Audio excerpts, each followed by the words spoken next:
Hi, I'm Stacey Aronacone, and welcome to Vacant Visions. Vacant Visions is a project that I have done that's a photography project that is exploring the abandoned retail / commercial spaces in Phoenix. It's really a glimpse into those spaces. There's a lot of them in Phoenix. The inspiration for it came from just driving around, being present in Phoenix. Anyone that's been in Phoenix knows there's a lot of empty spaces here in Phoenix. And I just wanted to kind of take a look at that and figure out why that is, why there's so many empty locations. And it really was a lot of reasons that I ended up kind of finding along the way, be it the pandemic or just economic reasons or interesting landlord choices. There's a lot of reasons that a location can be empty. And my project is really just taking a look at those empty locations and examining what they do to a neighborhood, what they do to places in the Phoenix metro area. I find beauty in a lot of these locations, even though they're a little run down or they look kind of, an eyesore. I personally think they look kind of great, some of them. But as an overall, they really bring a lot of neighborhoods down. There's a lot of trash in these neighborhoods. The buildings end up just getting more and more kind of graffitied and people breaking into them, and the buildings get boarded up. And then tenants that are in neighboring businesses start getting affected as well. So they really are a blight on a lot of the neighborhoods here in Phoenix. So it's just really looking at that and examining it from the lens of, if we continue to let that happen in Phoenix, what does Phoenix look like? It's also examining, all the new development that's happening in Phoenix as well, which there's a lot of that happening. It seems like a lot of choices are just don't refurbish what's already here and build something brand new. So you have this real mix in Phoenix of new building, old building, lots of dilapidated, lots of empty lots, but yet you have all this new growth as well. So it's really asking, where's Phoenix going to be in 10 years? What's Phoenix going to look like, and who's kind of making the decisions for that? Who are the stakeholders in the community? So my project really, if you look at my prints, they're Mordançaged prints, and Mordançage is a really interesting process that really kind of degrades a print. It basically destroys Silver Gelatin print. So it's sort of an analogy to these buildings of letting them be destroyed further. So I hope you enjoy all the work that I've put up. I also have a zine that goes with it as well. And that has more of the images that were more than what was just in the gallery show. The zine has a lot more of those images, and they're from all over in the metro Phoenix area.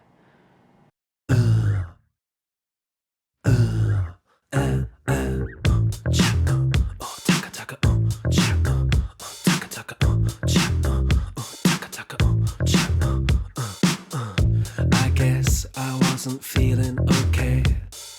I thought that space and time went back and forth and sideways. I'm putting out fires all over the place. I guess it knocked me sideways. Oh, she made me go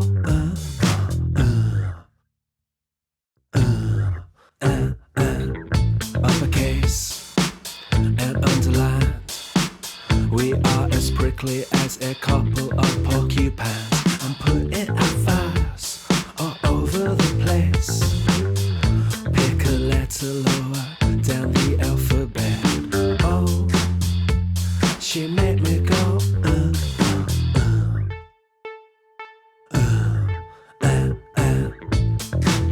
Oh, suck it to me. Oh, suck it to me. Oh, suck it to me. I'm putting out fires all over the place. I guess it knocked me sideways. Oh, she made me go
we go.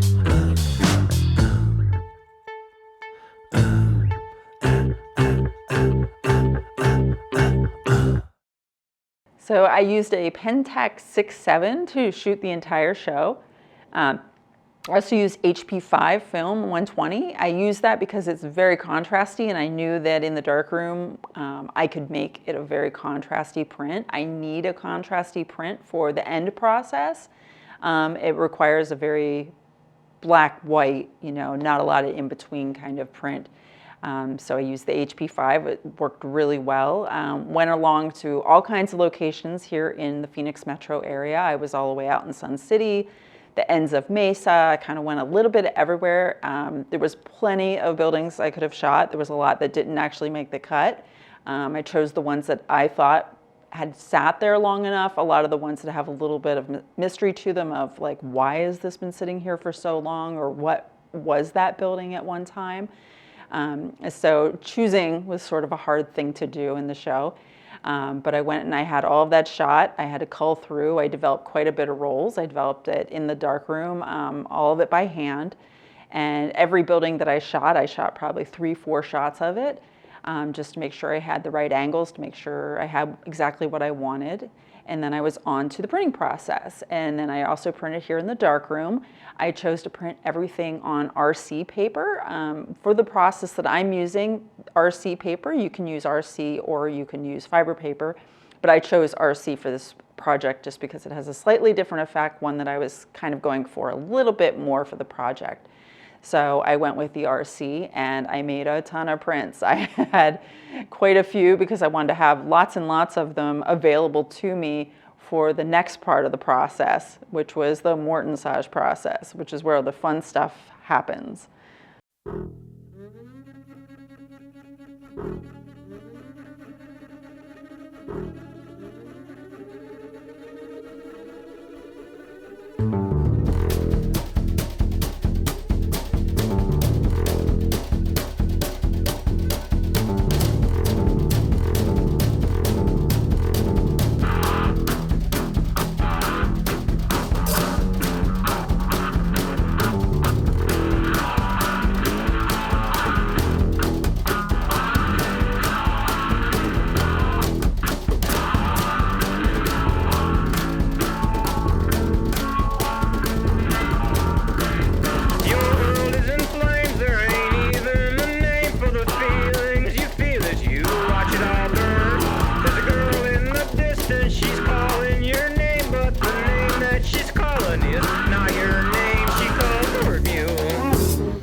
So the Mordançage process, this is where the fun stuff happens.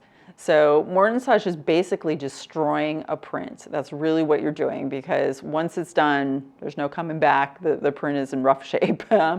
It's basically a lift process. It's an etching process that actually started with film, and then a few people have started using it a little bit more for printing, and you don't see it a lot.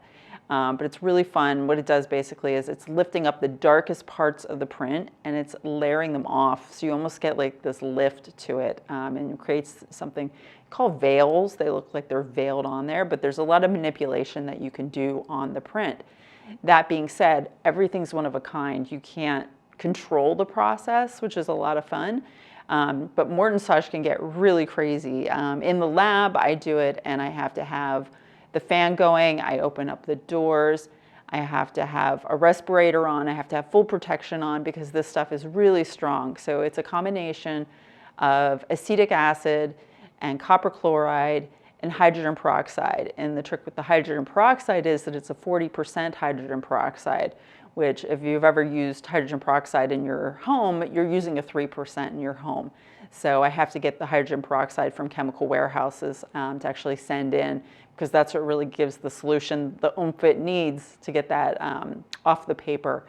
And you get this really amazing effect. I had to do quite a few prints because every single one of these prints were going to come out completely different. You can't recreate it. So I had to do lots and lots of prints and lots of Mordançage to get exactly what I was looking for the show.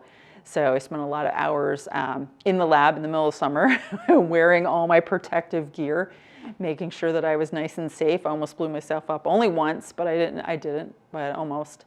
But I did pretty good. But I got a lot of prints and I finally got the ones that I wanted, which I was really proud of once I got those. And I think that my show and the prints and the way that I'm showing them in the show, I think are a good example of Mordançage. There's a lot of different ways that you can kind of use Mordançage, but I liked it a lot with this project just because you already have these dilapidated buildings. These buildings that already look a little bit rough, and you're just seeing them in this new, even rougher light, you know, of time and destruction, and I really, really like that.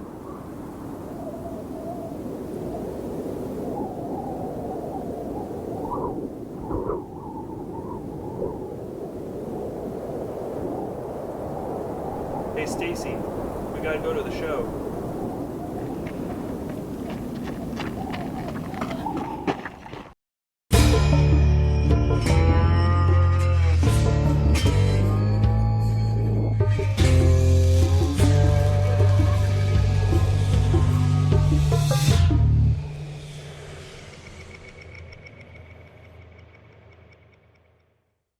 I'd like to thank everybody for coming out. Big thanks to Andrew for having me in his space. Shout outs to Nate, Lucinda, also to Tanisa for helping out a little bit with the project.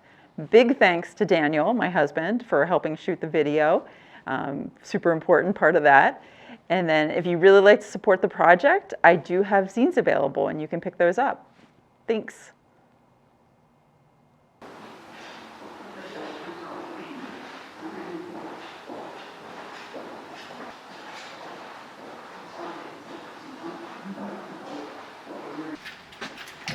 I'm not gonna believe this. Get into work.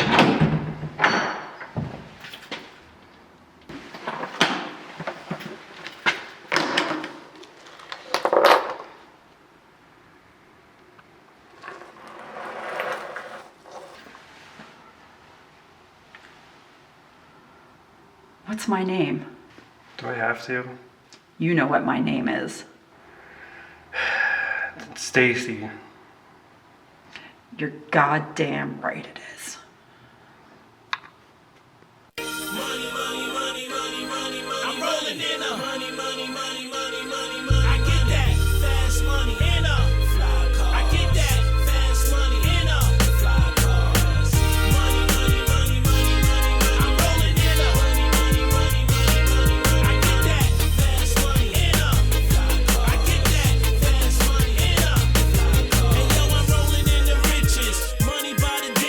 I